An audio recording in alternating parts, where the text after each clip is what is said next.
My name is Alex at Accessories International, and today we're going to be taking you through the step-by-step process that we personally do. I personally do this in my own cars when I am installing a new DMP Android command screen into the car for the first time. So when we do this for customers as well, this is the exact process that we take step by step, kind of almost a checklist to make sure all of the functionality is working from the screen the way that it should be before you put everything back together. So we're going to take you through this, and not only are we going to show you the process that we do, but also all of the troubleshooting steps that I personally take when we run into an issue with any of these settings. So we'll take you through it all step by step. Let's get right to it. So when we're booting up the Android screen for the first time, this is the menu that you're gonna see. This is the Android homepage, just the main interface. First thing that we're gonna do, step one, we're gonna click on this button that says car info. Now it may say car or NTG menu depending on the version of your screen, but that's where we're gonna go to. And there's gonna be three different scenarios of what you're gonna see here, okay? So scenario number one, your OEM menu is gonna look perfect. This is the idea here is when you click the button, this is gonna show your OEM menu. It should be exactly how the OEM interface was on the original screen, okay? So you wanna make sure that everything looks good here. It's not cut off. It looks perfectly fine, all right? So in my case, it looks good. I can use my command knob and everything is functioning the way that it should. Now, scenario number two is gonna be that the screen is visible, but it's gonna be cut off. So if it's cut off or distorted, you're missing some menu options here. Here is what we're gonna do. We're gonna tap the screen. If you tap the screen and it doesn't take you back to the Android page, you can hold the back button next to your command knob for a few seconds and it will also take you back. So once we're back at the Android homepage, we go to settings. We're gonna go to factory. Passcode is 190627. Then we're going to go to car display on the left-hand side. And you'll see there is a whole bunch of different options that you can choose from here. Each of these options are going to have its own unique description depending on what they're meant for, what car and what configuration you have on the OEM screen, okay? So here's a little tip. If you've got an NTG4, a 4.5, or a 4.7 screen, 99% of the time, option number 14 is going to be your best bet. If you have an NTG5 screen or newer, for NTG5 screens, we typically will go with option number 8, but again, this is sort of a trial and error process that you can go through here. If you select one and it doesn't work for you, then just read through the options, find which one is going to most closely suit your unit, and you can try it and go back and forth until you find the perfect one, okay? So when we go back to our car info here, you want to make sure that it's looking like this. Now, the way that it should look is exactly like this. It's going to be split down the middle. The OEM interface is not going to take up the entire screen. Reason being because your OEM display is much smaller than this new big screen, so the resolution is different. If it were to be stretched out across the entire screen, it gets distorted. We don't like to do that. We keep it nice and crystal clear, just showing half of the screen as the OEM interface, the other half is the speedo, okay? Now, case number 3, when you open this menu up, you're just going to have a completely dark screen. So nothing shows up here. It's just dark, or it might show something like no signal on there.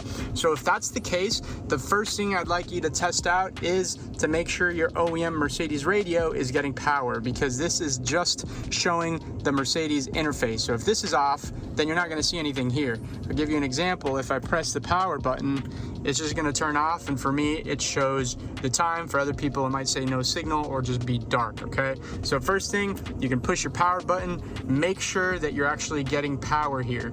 If you push your power button and it's still dark, the next thing I'd like you to test out is to make sure that you're actually getting power in general. Sometimes you can blow a fuse when messing with stuff back here. So if your Mercedes radio is not getting any power, you're never going to get any display going on here. So another way you can test that out is once you push the on button, you can push radio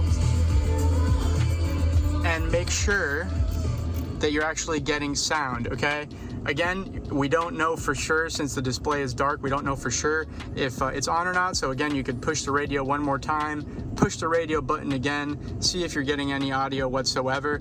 If not, then you're most likely not getting any power to the radio whatsoever, and I'd recommend checking the fuses in the trunk to find out if that's the problem. Now, if that didn't fix your problem and you still have a dark screen here, the next thing I would tell you to check would be the LVDS connection. So when you first remove the OEM screen, screen, there is a connector on the back of it that came out of the screen, and that's what we call the LVDS, okay? There's always two connectors on the back of the OEM screens. One of them is for power, the other one is for the LVDS connection, which is basically the transfer cable that's gonna send the signal from your OEM Mercedes unit up to the new screen. So that cable needs to be removed from the OEM screen and then plugged into the LVDS connector from the new Android harness. That's what's going to allow the OEM radio to communicate with the new screen to send this signal up to the new screen and be able to see this original interface. So for NTG 4.0 models, this is going to require an adapter box because the LVDS cable on the back of the OEM screen is much bigger than these newer cars. So that's a 12-pin cable. That cable is going to plug into what we call the LVDS adapter box, and that adapter box needs to then plug into the LVDS connector of the Android harness that's included with the kit. All right, that's two connection points there for the adapter box, unique to the NTG4 models. And there is a third connection point on the adapter box as well, which is the 12-volt power cable. That adapter box needs to be tapped into power in order to properly turn on and show the display on those older NTG4 screens. Normally we encourage people to check the DVR cable, which is included in the Android harness. That should give you good power. Then you can tap into that and make sure you're getting power there and test out the OEM display. If you're still not getting anything on those NTG4 screens, you can use a voltmeter or a test light to see if you're actually successfully getting power through that adapter box. All right, so that's for NTG 4.0 models. Now for NTG 4.5 or above, so 4.7, 5.0 or 5.5, the LVDS cable is going to be smaller and it will just directly plug in to the new Android harness. There's no need for an adapter box that acts as a bridge in between. It just plugs directly in there. I want to make sure that that connection is nice and snug, that it has not come loose. If it has, then for sure you will not get any original interface coming into the Android screen. I know if you've checked all the recommended tips here and you still are not getting anything from the OEM display here, what we will do, the last thing we're going to tap here, if you have an NTG 5.0 or 5.1 Mercedes, we will go into our settings. We're going to go into factory 190627, and then on the left side you're going to see CAN protocol, and you'll see there are a few different selections here. So you want to make sure that whatever you have selected is going to match up to what your OEM radio is. If you are selected to 5.0, I would encourage you to try 5.1. Just swap it. You would go here and hit OK, and then you can test and see if the OEM radio is working.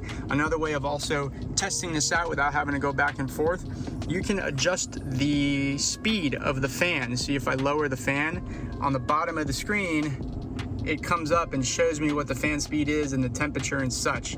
If you are not getting that, it basically means that the CAN bus function is not properly communicating with the car, so you're not getting that OEM car information showing up on the new screen. So that would tell us that we need to switch to a different version. So if you have a 5.051 car and you're selected on 5.0, I would encourage you to try 5.1 and vice versa, okay? And again, if once you have that selected, you would go back into car info and see if this starts to work again. If it's cut off or anything like that, just follow the previous steps of going into the settings and the car display settings and troubleshooting from there. Now, if you've tried all these steps and you still don't have any luck with this OEM menu showing up, I would encourage you to check the back of the actual new Android screen. There's typically a sticker in there that indicates what NTG version the screen is, because the motherboards are going to be different depending on what NTG versions you have. So once you verify what NTG version your screen is, you should double check your OEM radio, compare it. We actually have a guide so you can tell what kind of NTG version you have on the OEM radio. We have that on our website, and you can verify that the screen NTG version matches your OEM radio NTG version. Because if you have, for example, an NTG 5.0 screen, but you have an NTG 4.0 Mercedes radio, then you're never going to be able to get the display to actually show up. So that would be the last thing that I double check when all else fails. All right, so once we have the OEM display working on the new Android screen, now we can use our command knob to actually start navigating around and testing the audio. So you can see, you push the knob around, you will navigate through these options. First thing you want to do is go into audio. Now, my radio is a 4547 unit. Your radio may be a 50 or a 40, so there will be slight differences on how the menus look, but this is going to be generally the way to do it for any vehicle. So first thing we do is open up that audio selection, and I encourage you to go into FM AM radio. You want to select that and make sure you're actually getting sound. Now, as you can see, we are getting sound. I've confirmed that the OEM radio is properly getting sound. Now, if you put your car into this FM radio mode and you're not hearing anything, you turn up your knob, make sure that the volume is up, but you're still not getting any sound, then it's likely because you have left the fiber cable still connected in the OEM Mercedes harness rather than the new Android harness. So what that all means, basically, when you pulled out this Mercedes radio, on the back of the radio, you had that big OEM power cable that was plugged in. It's that big square connector. When you pull that square connector out, in the corner slot of that OEM connector, there is an orange cable, which is what we call the fiber cable. That controls all of the OEM audio that transfers between your car speakers and the amplifier and the radio itself. So you need to remove that fiber cable from the OEM harness and transfer it into the same corner slot of the new Android harness, which is now plugged into the back of the Mercedes radio. So if you remember, during your installation, you pulled this out, you pulled out that big Mercedes power cable from the back of the radio, and you put the new Android harness into the back of the radio in place of the OEM. So that fiber cable that was in the OEM power harness needs to be removed and transferred into the same corner slot of the new Android harness, which is now plugged in to the back of the Mercedes radio. Once you have that transferred in, you can come back and test this and make sure you have OEM sound. If you're still not getting sound, a lot of customers, I see people all the time, they think they've properly transferred it, but they might not have connected it all the way. It's got a bad contact. So I encourage you to double check that connection, make sure it's nice and snug. It should give you sort of a clicking sound when you push it in. That's very important, because if you don't have OEM sound, you're never going to get sound out of the Android display either. So once we've confirmed that we have AM FM radio actually working, the next thing I want to take you to, we're going to tap the screen, get back to the Android page. Again, if you tap it and it doesn't take you back, hold the back button for a few seconds. Then we're going to go into settings. We're going to go back into factory 190627. And we're gonna go into vehicle. In vehicle, you'll see an option that says aux switching modes. Wanna make sure that we set this to manual so that the car doesn't switch out of the aux mode by itself. I prefer having it set to manual, just makes things a little bit more simple in my opinion. Go back to car info. We're gonna use our command knob to select audio, and we're gonna go down into the aux mode. Make sure your car is set to aux. Now, if you have an NTG 5.0 Mercedes or newer, like a 5.5, again, this menu is going to look different.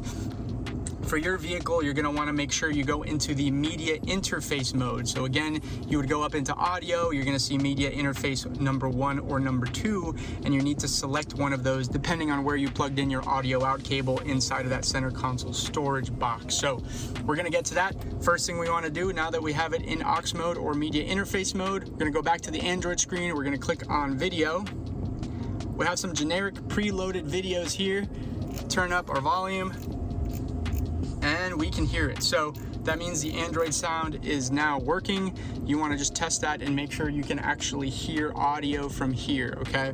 Now, if you're not getting audio, that means you have the OEM audio working that we tested from FM AM radio, but the actual Android audio is not working. Number one reason for that is because of the audio out cable, okay?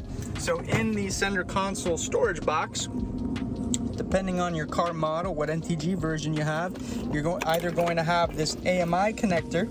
As you can see here, it's just a big rectangular connector, or you're going to have a USB that comes in the newer cars. So you need to make sure you have the USB or AMI adapter that we include in your kit connected here, and then the other end of that adapter, you're going to have the audio out cable. It's a cable that actually comes as part of the main Android harness, and it's labeled as audio out. That audio out connector then needs to be plugged into the other end of that AMI or USB adapter, which is plugged in here, right? So once you have that plugged in, again, it should be 2 connections, one that goes into there, and then the audio out cable, which goes into the other end of the adapter that's plugged in there, okay? I'm trying to make that as easy to understand as possible. Once you have that all plugged in, again, you're gonna go into car info, make sure you're still in aux mode or media interface mode.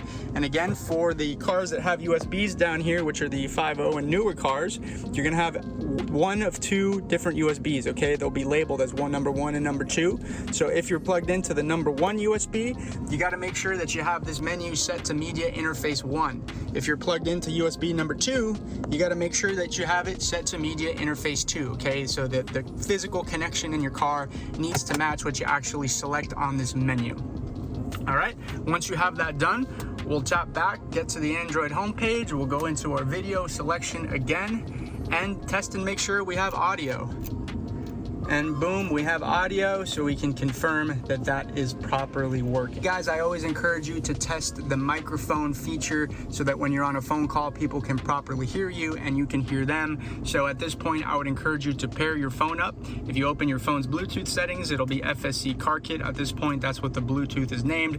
You'll pair up to it. You'll be able to open up this phone link app, and that'll be your Apple CarPlay or Android Auto, and you can get on a phone call from there. However, before you get on your phone call, there's going to be 2 things that you want to make sure of. The first one is the microphone connection. So in these new Android harnesses, we've just recently updated this, there's a mic in and mic out connection point. They're both labeled in the harnesses and they need to be plugged into each other. By plugging those in, that's what's going to allow the OEM microphone to be reused with the new Android kit. So that's what we always recommend. Have that connection plugged in before you put everything back in place. And once you have that connection made, we'll go into settings, we'll go down to factory 190627. We're gonna go into vehicle. We're gonna scroll all the way down to the bottom. We're gonna look for the setting that says external/internal mic switch, and make sure you have it set to external, because if you have it on built-in, it's just gonna be the microphone that's built into the screen. It doesn't sound good. So have that on external, and that's what's gonna allow you to reuse the OEM mic. So if people can't hear you well, they say that you sound echoey and it's just loud and they got a lot of feedback, you can lower the mic gain a little bit until people say that they no longer have an echo. Just gotta grab it there and swipe down. I like to bring people to 2 when using the OEM mic. That seems to work best for me, but you can tweak it according to your needs. Now, once we have that all working, now our OEM menu is displaying and our OEM sound and Android sound is also working. The last core function that I like to check is the rear view camera. So I'll throw the car into reverse. From the Android screen, it should automatically switch, okay? So you should be able to see your camera here just like you would your OEM menu. We can put the car back into park and it's gonna automatically switch back. Now, if you don't see your camera, we're gonna go into our settings. We're gonna go into system. We're gonna go down to where it says camera selection. And you wanna make sure you have original car camera selected if you're using the OEM. If you're using a different version of the camera, which most people won't, but if you are, just select it here.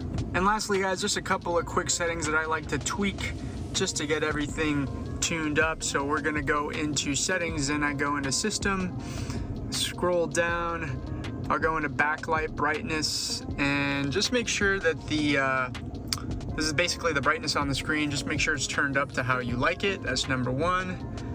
Then I'll also go into temperature unit. In the US, we typically use Fahrenheit, so I'll switch that to Fahrenheit.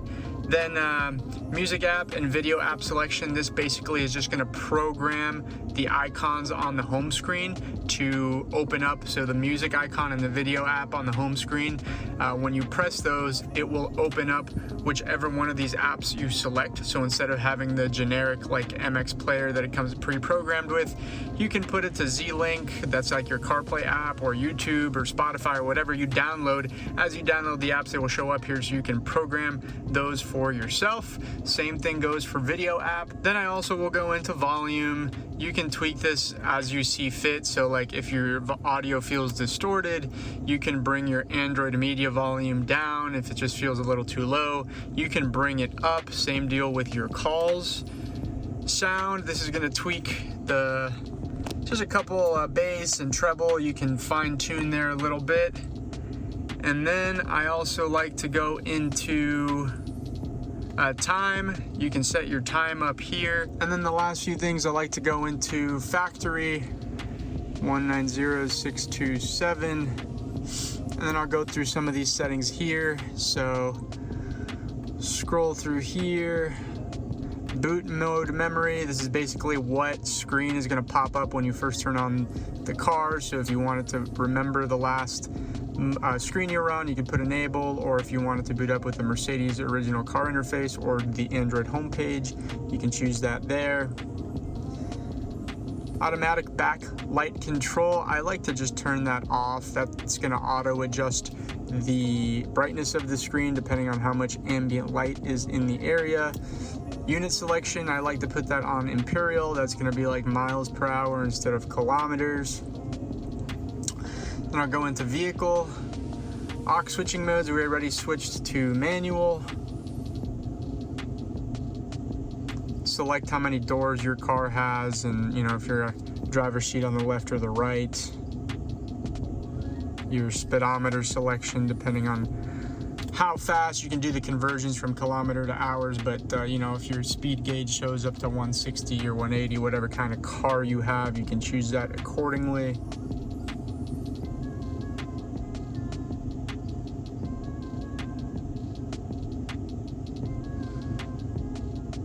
Turn signal control, we'll typically leave this as uncontrolled unless you have a vehicle that has a camera built in. When you activate your turn signals, it'll actually show the camera view from, like, let's say you put left turn signal on, it'll show you the left side camera.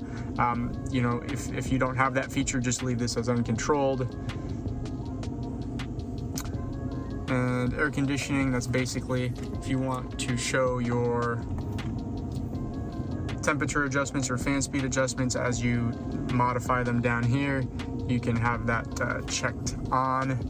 And then car display we already did, cam protocol we did, mic gain we did. This we won't mess with. The UI configuration, this is basically just if you want to change the display. So like right now, the default is going to be version 3 of this NTG6. I switched mine to version 2 of NTG6, which I personally like. I'll show it to you in a moment. And then boot logo, this is where we would change the logos, and you can import them here as well. If you've got one or want to request one from us, we can send those to you. But going back to the UI configuration, see version 2, it's got this different layout of the apps and icons. I like it, but that's totally up to you. You can go through them and see what they each look like.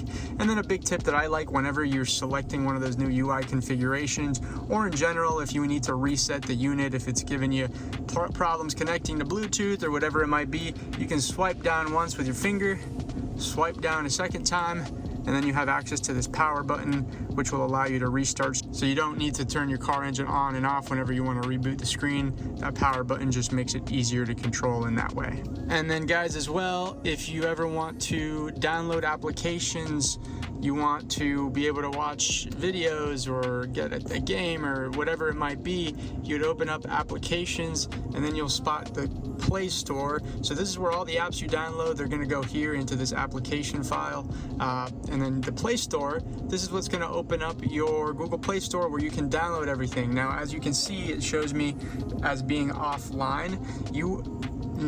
It is required to have an internet connection in order for this to be able to connect to the internet, obviously, right? So in order to do that, you got a few ways of getting yourself internet. You can go into Android here. You go into network and internet. You'll see internet on the top. And you see the Wi-Fi needs to be turned on. And then from here, you'll see your local Wi-Fi networks will pop up here. So if you are at home or you've got a Wi-Fi network that you can easily connect to, this will be one way. You'll just simply pair up, put in the password, and then you'll be able to get internet and download apps and all that type of thing. Option number 2, you can set up your phone's hotspot. So, you'll turn the hotspot on your phone. You got to see if your carrier plan includes that, and then turn it on, and you'll be able to connect here as well and have Wi-Fi on the go. And then option number 3 is you can put a SIM card into the screen on the edge of these screens here along the back. there's a SIM card slot, so you can put a micro SD in there, and that's going to give you internet all the time, so you don't have to worry about going back and forth trying to connect to the internet every time you boot the car on. It makes it a lot easier as well, because if you're trying to do CarPlay, which that's what I use on a daily basis, like when I boot up the car, my phone is just going to automatically pair, and I have my CarPlay that boots up on its own. But if you're doing that and also trying to use your phone as a hotspot, it creates an interference. You can't really do CarPlay and have a hotspot that your screen is paired to at the same time. It's kind of a limitation in that sense. So if you're trying to do that and always have internet on the go, SIM card's going to be the best way of doing it. But honestly, in my opinion, most of the time I'm only ever using internet if I'm going for like a long trip, or I'm sitting down and I want to watch something while I'm parked in a lot or whatever it might be. So the times that I do need internet, I just simply go in and turn the Wi-Fi on like I just showed you and go through that process. It takes me just a minute to do. Guys, and other than that, that is pretty much everything. Those are the main functions that I always show people and demo to them once they have this new screen in here. There are other questions you may always run into. You know, there's a lot of features. It's got a lot of fancy things in here that you can learn about and do, so as you go. If you have any questions and you purchase your unit through us, call us 786-242-5400. You know, even if you didn't get it from us, we can still help. You can give us a call and we'll do our best to assist you. Guys, we're based in Miami, Florida. We sell the DMP Android command units. They are the state-of-the-art, the latest top tech. If you want one, call us, go to our website. We have them online. You can get them for your cars. We got install videos for most of these units now. So we are your go-to source in the US for Android command screens for your Mercedes. Thanks again for tuning in. My name is Alex. Anything else? If you found any value out of this video, give us a like and subscribe. Thanks again for tuning in, and we'll see you next time.